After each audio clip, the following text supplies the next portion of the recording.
dunidu waxay leedahay meel cajaa'ib ah oo u eg meel ka baxsan meereeyaha earth ama meereeyaha dhulka. maanta waxaan idinla wadaagi doonaa 10 meel ee dunida ugu layaabka badan. ha moogaanin dhammaantooda waa kuwan mid layaab leh. lambarka koowaad Solar Dune waa saxaraha cusbada ugu weyn dunida. marka roobka da'ay dhulku wuxuu u muuqdaa ama wuxuu turjumayaa sidii cirkii dhulka inay isku dhow yihiin ama muraayad ay yihiin si dabiici ah. dad badan ayaa u safra sawirro layaab leh ka soo qaadaan.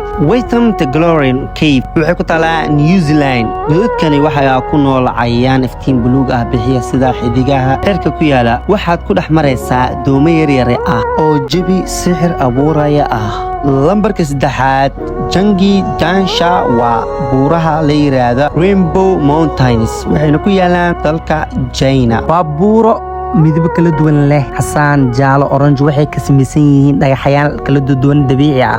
lambarka afraad Sagra Island waxay ku taalaa Yemen. jasiiradan waxaa ku yaala dhir iyo geedo aan meelo kale dunida ka jirin. geedaha ugu caansan waa Dragon Block Tree oo u eg dalaag. shanaad Pamukkale wuxuu ku yaalaa dalka Turkiga. waxaa loo yaqaanaa Kotom Castle. waa biyo kulul oo macdan leh oo ka samaysan barkad dabiici ah. dadkuna waxay ku qubaystaan biyaha caafimaadkooda dartooda.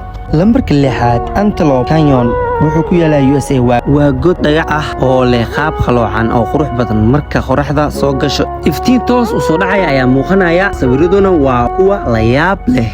Lake Erie waa haro midabkeedu pinku yahay. waxay ku taalaa dalka Austria. waxay leedahay biyo buluug khafiif ah oo cajaa'ib ah. midabkani waxaa sabab u ahay bakteeriya gaar u ah. lambarka lixaad Darvazas Gasteria waxayna ku taalaa Turkmenistan.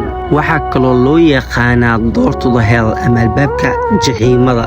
waa god weyn dab joogto ah ka soo baxayo tan iyo 1971 waxay u muuqataa sida meesha laga baxo naarta ama albaabka naarta. lambarka sagaalaad Mount Roraima waxay ku taalaa Venezuela. waa buur sare oo korkeedu siman yahay sida miis weyn oo cirka ku yaala. meesha waxaa ku nool xayawaano iyo dhir gaar ah. lambarka 10aad Great Blue Hole waxay ku taalaa dalka Brazil. waa god weyn oo badda dhexdeeda ah. dhererkiisu wuxuu gaaraa qiyaas ahaan 300 mitir. waa meel aad caan u ah oo khuusaayaasha ama diverska ay booqdaan. kuwan waa 10 meel ee ugu cajaa'ibka badan. midkee ayaad adiga la yaabtay? fadlan like garee, subscribe saar, ina share garee saaxiibadaada.